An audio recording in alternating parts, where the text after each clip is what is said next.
kulantii wanaagsan daawadayaal kuna soo dhawaada warka habeen ee haga media qodobada caawa aad ku daawan doontaan waxa ka mid noqonaya madaxweynaha koonfur galbeed Soomaaliya oo arin la yaab leh dad ku shaqaaleysiiyay dani oo amaro culus dul dhigay golaha wasiirada maamulka Puntland dowladda federaalka ee Soomaaliya oo ciidamo geesa deegaana hoostaga maamulka Galmudug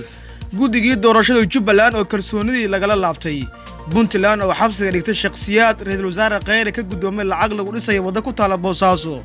qaar ka mid ah beelaha Galmudug oo ka soo horjeestay guddiga dib u heshiisiinta maamulkaasi dowladda federaalka ee Soomaaliya oo war ka soo saartay markab lagu xayray Sacuudiga ciidamo ka amar qaatay gudoomiyaha gobolka Shabeellada Dhexe oo dad shacab ah dilay dhaawac u geystay saraakiil ka tirsan al-shabaab iyo ilaaladooda oo lagu dilay gobolka Shabeellada Hoose akhbaraadka dibadda warka habeen ee haga media aad ku daawan doontaan waxa ka mid noqonaya qarax lagu hoobtay ka dhacay dalka Afghanistan iyo Iran oo beenisay in Mareykanku ka soo riday diyaaradda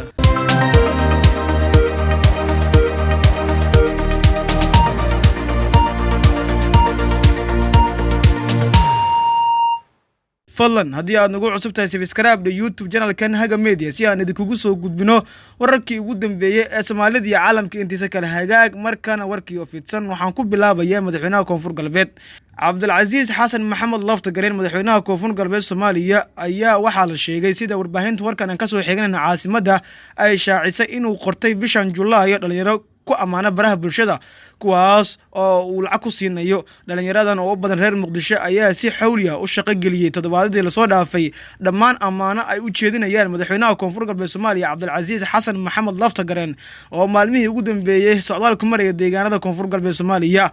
hadda shaqada ay qabanayaan ma ahan amaanta madaxweynaha waxaase lagu bilaabay inay buunbuuniyaan shirka isla xisaabtanka dowlad goboleedka koonfur galbeed iyo shacabka deegaanadaas oo wali socda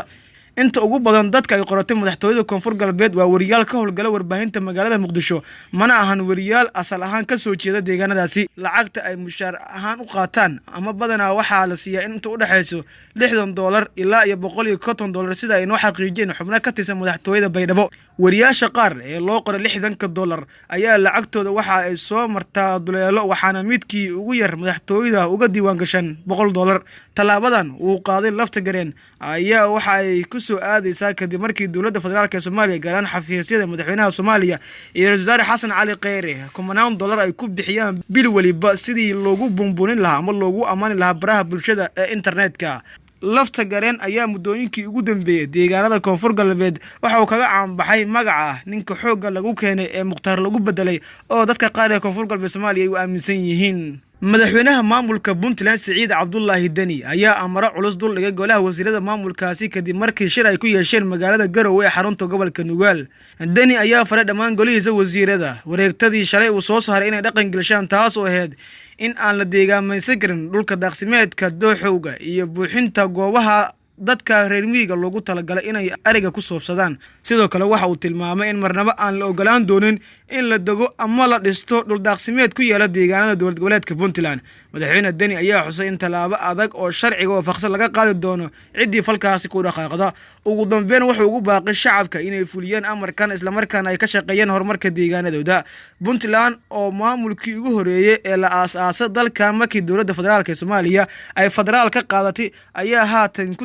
sidii loo hormarin lahaa bilicda deegaanada maamulkaasi qaar ka mid ah musharaxiinta Jubbaland oo shir jaraa'id ku qabtay magaalada Kismaayo ee xarunta gobolka Jubbada Hoose ayaa shaaciyay inay kalsoonidii kala laabteen guddiga doorashada maamulkaasi musharaxiintan ayaa tilmaamay in xubnaha guddigan ay qaraabo yihiin Axmed Madoobe isla markaana ay u ololeeyaan siday hadalka u dhigeen sidoo kale waxa ay ku eedeeyeen inay hareer mareen habraaca doorashada dowlad goboleedka Jubbaland iyagoo sheegay inay waajib ahaan korjoogto ka noqdaan dowladda federaalka Soomaaliya iyo beesha caalamka qaabkay u dhacayso doorashadani kalsoonidii waanu kala laabanay guddiga doorashada Jubbaland haddii doorasho inay dhacdo la rabo ama ay dhacdo natiijada ka soo baxda ma aqbali doona ayuu yiri Cabdiraxmaan Daqare oo ka mid ah musharaxiinta isbedel doonka arintan ayaa ku soo aadaysa xilli shalay guddiga doorashada ay soo saareen shuruudo adag oo la hordhigay musharaxiinta sanadkan u tartamaya hoggaanka sare ee maamul goboleedka Jubbaland isdiiwaangelinta ayaana shalay si rasmi ah kaga bilaabatay magaalada Kismaayo kaas oo ku eeg biri oo Sabtida taariikhduna ay ku beegan tahay 20ka bisha 7 2019 warar dheeraad ayaa ka soo baxaya xarig khamiistii shalay magaalada Boosaaso lagu geystay shakhsiyaad caan ka ah gobolka Bari kuwaas oo ka howlgalayay dhismaha waddo ku taala xarunta ganacsiga Puntland ee Boosaaso sida wararku sheegayaan xariga raggan waxaa amray madaxweynaha Puntland Siciid Cabdullaahi Dani iyagoo loo haystay inay ka dhiga adeegeen ama ka dhiga fureysteen amar ka soo baxay madaxtooyada Puntland ee Garowe. Xubnaha la xiray ayaa waxaa magacyadooda lagu kala sheegay Nabadoon Maxamed Ibraahim Xaaji Faarax, gudoomiyaha Amal Bank Boosaaso Maxamed Faahiye iyo injineer Maxamuud Maxamed Malfo. ila wareedyo lagu kalsoonaan karo ayaa warbaahinta gudaha u sheegay in talaabadan lagu xiro xubnahan ay timid kadib markii dadaal badan ay ku baxsheen in lacag dhan 150,000 oo dollarka Mareykanka ay ka soo qaadeen ra'iisul wasaaraha Soomaaliya si wada halkaasi ku taal loogu dhiso. dadkan la xiray ayaa ka hor imaaday hadal uu hore u sheegay madaxweynaha Puntland Siciid Cabdullaahi Dani taas oo ahayd in wax xiriira ama wada shaqeyn aan la yeelan karin dowladda federaalka ee Soomaaliya. Dani ayaa mas'uuliyiintan amray in xukuumadda Soomaaliya ay dib ugu celiyaan lacagtaas balse waa iska diideen iyagoo ku andacoonay in khilaafka labada dhinac aan waxba ka quseen adeega bulshada. dowladda federaalka ee Soomaaliya ayaa maanta si rasmi ah ula wareegtay amniga deegaanka Xiraale ee gobolka Galgaduud. dowladda ayaa Xiraale geysay ciidamo kuwa militariga Soomaaliya gaar ahaan kuwa qaybta 22aad ee xoogga dalka Soomaaliyeed. sida wararkan ku helayno ciidamada amniga ayaa dib fariismo cusub ka sameystay gudaha deegaanadaasi. General Yusuf Kanti oo ah taliyaha qaybtaasi ayaa saraakiisha ciidanka kula dardaarmay inay muujiyaan karti dulqaad iyo mas'uuliyad dheeraad ah. qaar ka mid ah dadka deegaanka ayaa sheegay in ciidamadan dowladda federaalka ee Soomaaliya ay ka howlgali doonaan deegaanka Xiraale oo ay xaqiijin doonaan amnigooda. waxgaradka deegaanada Xiraale ayaa hore askarta gaadiidka iyo hub dagaal oo ay gacanta ku hayeen ugu wareejiyay ra'iisul wasaaraha Soomaaliya oo booqasho ugu tagay. toddobaadkan gudihiisa ayay ahayd markii ciidamada dowladda ay la wareegeen ammaanka magaalada Dhuusamareeb ee xarunta maamulka Galmudug. wararka naga soo gaaray tuulo lagu magacaabo Gumeyre oo hoostaga degmada Warshiiq ee gobolka Shabeellaha Dhexe ayaa waxaa la sheegayaa in rag hubeysan ay rasaas ku fureen goob ay isugu yimaadaan dhalinyaro fara badan. Cabdullaahi Maxamed Axmed oo ka mid ah odayaasha tuulada Gumarow ayaa sheegay in ciidamo wata gaari nooca dagaalka ay rasaas ku fureen dhalinyaro ku sugnaa goob lagu shaaxo. wuxuu hadalkiisa intaasi ku daray in ciidamada dhalinyarada rasaasiyay ay ka barqaataan gudoomiyaha gobolka Shabeellaha Dhexe Axmed Meyle Makaraan isla markaana halkaas ay ku geeriyoodeen laba dhalinyaro iyo saddex kalena dhaawac ka soo gaaray sidaasna isbitaal loo geeyay kuwii dhaawac soo gaaray waxaana uu sheegay in la geeyay isbitaalka Kiisani ee magaalada Muqdisho. arrintan ayaa lagu eedeeyay gudoomiyaha gobolka Shabeellaha Dhexe Axmed Meyle Makaraan iyadoona wali uusan Axmed ka hadlin dhacdadan ciidamadiisu ay ku kaceen ee lagu eedeeyay. qaar ka mid ah waxgaradka maamulka Galmudug ayaa si weyn uga soo horjeestay guddiga dib u heshiisiinta maamulka Galmudug ee uu ku dhawaaqay wasiirka arrimaha gudaha Soomaaliya Cabdi Maxamed Sabriye Qarafaan.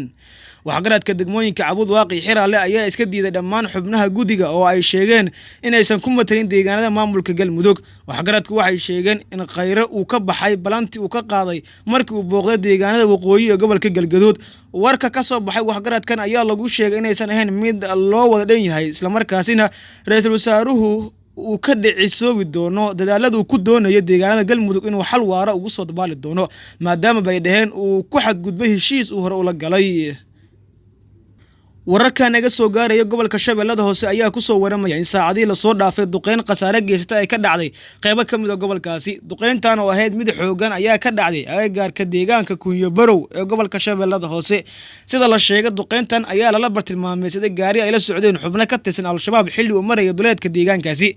ugu yaraan 4 ka tirsan kooxda Al-Shabaab ayaa ku dhintay duqeynta sida warbaahinta gudaha loo xaqiijiyay. 4 qof ee dhimatay ayaa kala ahaa 2 sargaal oo ka tirsan Al-Shabaab iyo 2 dagaalame oo lagu sheegay inay ilaalo u hayeen saraakiishaasi. lama oga duqeyntan diyaaradaha fuliyay balse inta badan Mareykanka ayaa duqeymo ka fuliyay koonfurta iyo bartamaha Soomaaliya. sidoo kale ma jiro wax hadal oo ka soo baxay maamulka gobolka iyo Al-Shabaab oo la xiriira duqeyntaasi. weerarada dhanka cirka ayaa ah kuwa aad loogu bartilmaameedsay Al-Shabaab xilli muddooyinkii dambe ciidamada dowladda iyo kuwa Amisom ay howlgal ka wadeen deegaano ka tirsan gobolka Shabeellaha Hoose ee koonfur galbeed Soomaaliya. fadlan haddii aad nagu cusub tahay subscribe YouTube channelkan Haga Media si aan idinku soo gudbino wararkii ugu dambeeyay ee Soomaalida iyo caalamka intiisa kale. hagaag markaan akhbaraadkii dibadda. dowladda Iiraan ayaa sheegtay in aanu waayin mid ka mid ah diyaaradaheeda dhulka laga hago iyadoona beenisay war ka soo baxay Mareykanka oo ahaa in mid ka mid ah maraakiibtooda dagaalka uu Mareykanka Hormuz ku burburiyay diyaarad aan duuliye lahayn oo Iiraan ay lahayd. ku-xigeenka wasiirka arrimaha dibadda Iiraan Abbas Arashanji ayaa bartiisa Twitter-ka ku sheegay in aan la soo ridin diyaarad ay Iiraan leedahay isagoo intaasi ku daray inuu ka walwalsan yahay in Mareykanka uu diyaarad dalka leeyahay ku qaldamay oo uu soo riday. madaxweynaha Mareykanka Donald Trump ayaa Khamiistii sheegay in doon dagaal oo Mareykanku leeyahay ay soo riday diyaarad aan duuliye lahayn oo ay Iran leedahay taas oo ay halis ku haysay sida uu sheegay shaqaale saarnaa doontooda. Trump ayaa wariyaasha aqalka cad ugu sheegay in diyaaradda ay masaafo dhan 90 mitir u soo jirsatay USA Pointers barta la yiraahdo halkaasna ay ku bartilmaameedsadeen ciidamadooda. Wasiirka arrimaha dibadda Iran Ahmed Javad Zarif ayaa New York ku sugan Khamiistii u sheegay golaha ammaanka qaramada midoobay in Mareykanku uusan ka bixin heshiiskii Iran la saxiixday sanadii 2015. ugu dambeyn ugu yaraan 8 ruux ayaa dhimatay halka 50 kalena ay dhaawacmeen kadib qarax loo adeegsaday gaari oo ka dhacay gobolka Garazaghi ee dalka Afghanistan. Xasan Raza Yusuf oo xubin ka tirsan golaha gobolka ayaa sheegay in baaritaano ama bartilmaameedku uu qaraxan u ahaa xiro ay degan yihiin sirdoonka oo ku taal caasimada gobolka Garazaghi. sidoo kale dowladda Afghanistan ayaa sheegtay in 8 ka mid ah xubnaha ammaanka qaranka ay qaraxa ku dhinteen halka 50 ruux kale oo shacabna ay dhaawacmeen. Zabadullahi Muhaajid oo ah afayeenka ururka Taliban ayaa sheegay mas'uuliyadda weerarkan iyagu ay ka dambeeyaan isagoona intaasi ku daray in weerarkan ay ku dileen kuna dhaawaceen 10 ka mid ah xubnaha amniga qaranka Afghanistan. guud ahaan daawadayaal intaas ayaan ku soo afmeeraya warkii habeenay Haga Media tan war caankani oo kale nabadgeliyo.